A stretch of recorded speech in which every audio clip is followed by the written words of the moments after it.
नमस्कार, मैं हूं अंकुर और आप देख रहे हैं सत्य हिंदी बुलेटिन। एक नजर डाल लेते हैं अब तक की खबरों पर। घरेलू गैस के दाम फिर से बढ़ाए गए हैं। 14.2 किलो वाले घरेलू एलपीजी सिलेंडर की कीमत में बुधवार से 50 रुपए की बढ़ोतरी की गई। इस तरह अब ताज़ा बढ़ोतरी के बाद घरेलू सिलेंडर की कीमत दिल्ली में प्रति सिलेंडर 1103 रुपए हो गई। इसके साथ ही पेट्रोलियम और ऑयल मार्केटिंग कंपनियों ने बुधवार से तत्काल प्रभाव से कमर्शियल एलपीजी सिलेंडर की कीमत में 350.50 रुपए प्रति यूनिट की बढ़ोतरी की। बदली हुई कीमतों के अनुसार कमर्शियल एलपीजी सिलेंडर की कीमत अब दिल्ली में 2119 रुपए यूनिट हो गई है। इस साल कमर्शियल एलपीजी सिलेंडर की कीमतों में यह दूसरी बढ़ोतरी है। इससे पहले 1 जनवरी को कमर्शियल सिलेंडर की कीमतों में 25 रुपए प्रति यूनिट की बढ़ोतरी की गई थी। महाराष्ट्र में पिछले साल आए राजनीतिक संकट के मामले में क्या सुप्रीम कोर्ट से एकनाथ शिंदे गुट को झटका लग सकता है?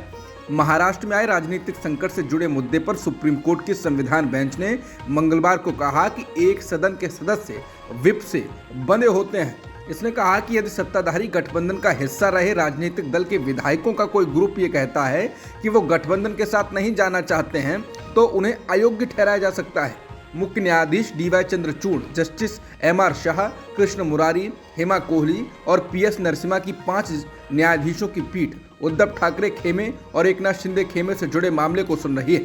पिछले साल शिवसेना में फूट से महाराष्ट्र में राजनीतिक संकट आ गया था। आज भी इस मामले में सुनवाई जारी रहेगी। संविधान पीठ ने मंगलवार को सुनवाई के दौरान विप को लेकर जो टिप्पणी की है वो काफी अहम है। संविधान पीठ की अध्यक्षता करते हुए सीजे चंद्रचूड़ ने कहा, सरकार बनने के बाद विधायकों के किसी समूह के पास ये कहने का अधिकार नहीं है कि हम इस गठबंधन के साथ नहीं जाना चाहते। राजनीतिक दल के किसी एक वर्ग के लिए ये कहने की गुंजाइश नहीं है कि हम इस गठबंधन के साथ नहीं जाना चाहते हैं। यह स्वतः ही अयोग्यता प्रावधानों के तहत आएगा। आप विप से बंधे हुए हैं। जब तक आप विधायिका में हैं तब तक आप अपनी पार्टी के साथ मतदान करने के लिए बाध्य हैं, जब तक कि विलय न हो जाए। एकनाथ शिंदे खेमे की ओर से पेश वरिष्ठ वकील संजय कौल से सीजेआई ने कहा, इसलिए एक तरफ से उनमें से कोई भी राज्यपाल से ये नहीं कह सकता है कि हम गठबंधन के साथ नहीं जाना चाहते। जवाब बहुत आसान है, आप गठबंधन के साथ नहीं जाना चाहते हैं फिर अपने नेता के पास जाइए और बाहर राजनीतिक दल में फैसला लो। जब तक आप सदन के सदस्य हैं आप सदन के अनुशासन से बंधे हुए हैं, इसलिए आपको अपने राजनीतिक दल के साथ मतदान करना ही होगा। इंटरनेट पर पाबंदी लगाने के मामले में भारत लगातार शीर्ष पर बना हुआ है, जिसके बाद सवाल उठने लगे हैं कि क्या ये राजनीतिक अस्थिरता और हिंसा के बढ़ने का संकेत नहीं है। दरअसल internet advocacy watchdog Access Now ने कहा है कि भारत ने 2022 में दुनिया में सबसे ज्यादा इंटरनेट शटडाउन लगाए हैं। ये लगातार 5वां साल है जब सूची में भारत सबसे ऊपर है। ये एक ऐसा रिकॉर्ड है जिस पर कोई भी देश गर्व नहीं कर सकता। इंटरनेट शटडाउन का मतलब है कि किन्हीं वजहों से किसी हिस्से में इंटरनेट बंद कर दिया जाए। ये आमतौर पर हिंसा फैलने से रोकने, विरोध प्रदर्शन को बढ़ने से रोकने जैसे उपाय के तौर पर सरकारों द्वारा अपनाया जाता है। न्यूयॉर्क स्थित डिजिटल राइट्स एडवोकेसी ग्रुप ने मंगलवार को प्रकाशित एक रिपोर्ट में कहा कि एक्सेस नाउ द्वारा विश्व स्तर पर रिकॉर्ड किए गए 187 इंटरनेट शटडाउन में से 84 भारत में हुए। इसमें से भी 49 जम्मू और कश्मीर में हुए। भारत जोड़ो यात्रा के दौरान दाढ़ी बढ़ाकर चर्चा में रहने वाले राहुल गांधी की अब नई तस्वीर सामने आई है, जिसमें वो नए लुक में नजर आ रहे हैं। दरअसल कांग्रेसी नेता राहुल गांधी ब्रिटेन के दौरे पर हैं। इस दौरान वो कैम्ब्रिज यूनिवर्सिटी में भी गए। इसी कार्यक्रम में शिरकत करने पहुंचे राहुल गांधी की नई तस्वीर सामने आई है। तस्वीर में राहुल गांधी शर्ट, टाई और जैकेट में ट्रिम्ड बियर्ड के साथ नजर आ रहे हैं। बता दें, भारत जोड़ो यात्रा की शुरुआत के बाद से अब तक राहुल गांधी दाढ़ी बढ़ाकर ही दिखे हैं। इस दौरान कांग्रेसी नेता उनको तपस्वी बताने की कोशिश में लगे हुए थे।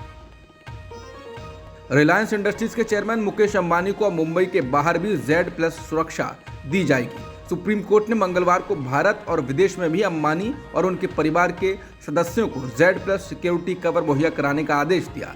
अदालत ने सुरक्षा कवर में आने वाली लागत को लेकर भी निर्देश जारी किया, जिसमें कहा गया कि इसका पूरा खर्चा अंबानी परिवार की ओर से उठाया जाएगा।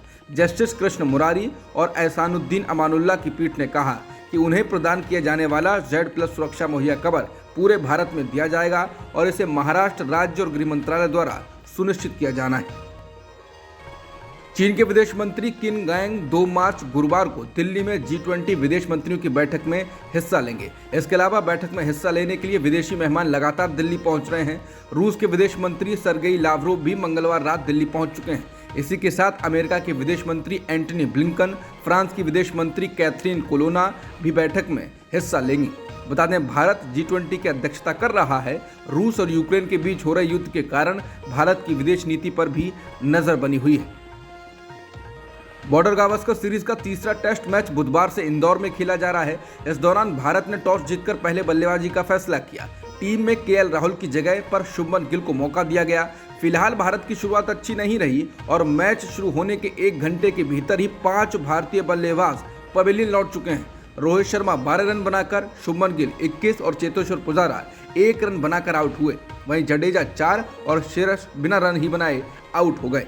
ऑस्ट्रेलिया की ओर से मैथ्यू कुहनेमन ने 3 और नाथन लायन ने 2 विकेट झटके। अब तक की खबरों में इतना ही। बाकी खबरों के लिए बने रहिए सत्य हिंदी के साथ। नमस्कार।